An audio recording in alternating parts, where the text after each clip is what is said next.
এমন একটা ঘটনার কারণে চাঞ্চল্যের সৃষ্টি হয়েছে এলাকায়, যেখানে দেখা যাচ্ছে একটা মহিলা মানুষকে জিনে ধরেছেন, আর সেই জিনের খাতিরেই মূলত বাঁশের জারের আগায় উঠে পড়েছিলেন। আর তৎক্ষণাৎ ফায়ার সার্ভিসের একটা টিম এসে তাকে উদ্ধার করতে ব্যস্ত। ঘটনাটি ঘটেছে হালুয়াঘাটের বিলরুয়া ইউনিয়নে, যেখানে দেখা যাচ্ছে এলাকায় এখন থমথমে অবস্থা। এলাকার প্রচুর মানুষ জমায়েত হয়েছেন বিষয়টা দেখার জন্য। আসলে জিনে অনেকেই বিশ্বাস করেন, কিন্তু বাস্তবতা হচ্ছে জিন কি আপনি সরাসরি চোখে কখনো দেখেছেন কিনা?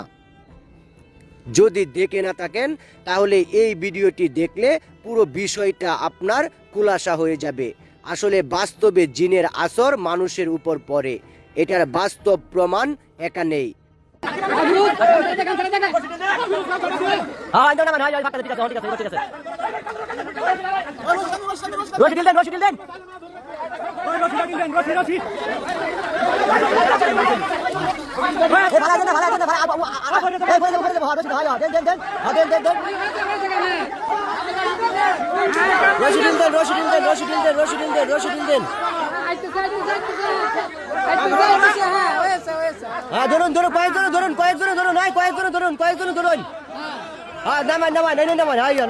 কারণ একজন মানুষকে যখন জিনে আসর করে ঠিক সেই মুহূর্তটাতেই সে কোথা থেকে কোথায় চলে যায় সে নিজেও বুঝতে এবং জানতে পারে না।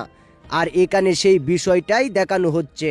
বাস্তবতা এটাই, জিনে যদি কাউকে ধরে তাহলে সেখানে তার কোনো অস্তিত্ব থাকে না, তার যে স্বাভাবিক জ্ঞান সেটাও থাকে না। আর সেটার বাস্তব প্রমাণই এখানে। ফায়ার সার্ভিসের একটা টিম অনেক চেষ্টার পর উদ্ধার করেছেন মেয়েটিকে, কিন্তু মেয়েটির অবস্থা নাজেহাল। আর এই বিষয়টি এখন প্রকাশ্যে। আর আপনারা এগুলো থেকে একটু সতর্ক থাকবেন। কোথাও গেলে অবশ্যই নিজেকে একটু সেভ রাখবেন, অন্যথায় কোনো কবিরাজ কিংবা অন্য কোনো ইমাম সাহেবের পরামর্শ নেবেন। একবার থ্যাংক ইউ ফায়ার সার্ভিসকে অনেক অনেক ধন্যবাদ।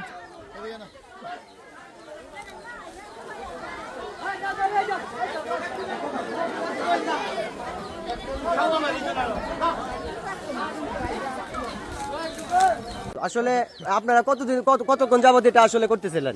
প্রায় আমরা আসছি এক ঘন্টা মতো, এক দেড় ঘন্টার ভিতরে, মানে এই মাত্র আপনি উদ্ধার করলেন না? তো ফায়ার সার্ভিসকে অসংখ্য ধন্যবাদ। আসলে বিশেষ করে আপনাকে অনেক ধন্যবাদ, আপনি অনেক কষ্ট করছেন। আসলে ফায়ার সার্ভিস আমাদের জনসাধারণের জন্য এবং সবার জন্যই ভালোবাসা থাকবে। আপনাদের ফুলপুর হালুয়াঘাট, আচ্ছা, আমাদের হালুয়াঘাট উপজেলার ফায়ার সার্ভিস। তো আমরা যারা হালুয়াঘাট উপজেলায় আছেন তারা আমাদের ভিডিওটা দেখবেন। ওনারা আসলে আমাদের জন্য অনেক কষ্ট করছে এবং একটা যে প্রাণটা চলে যাওয়া ছিল এটা বাঁচায় নিছে ফায়ার সার্ভিস। তো অসংখ্য ধন্যবাদ ফায়ার সার্ভিসকে আর আপনার হেল্প করার জন্য। আচ্ছা, থ্যাংক ইউ, অসংখ্য ধন্যবাদ।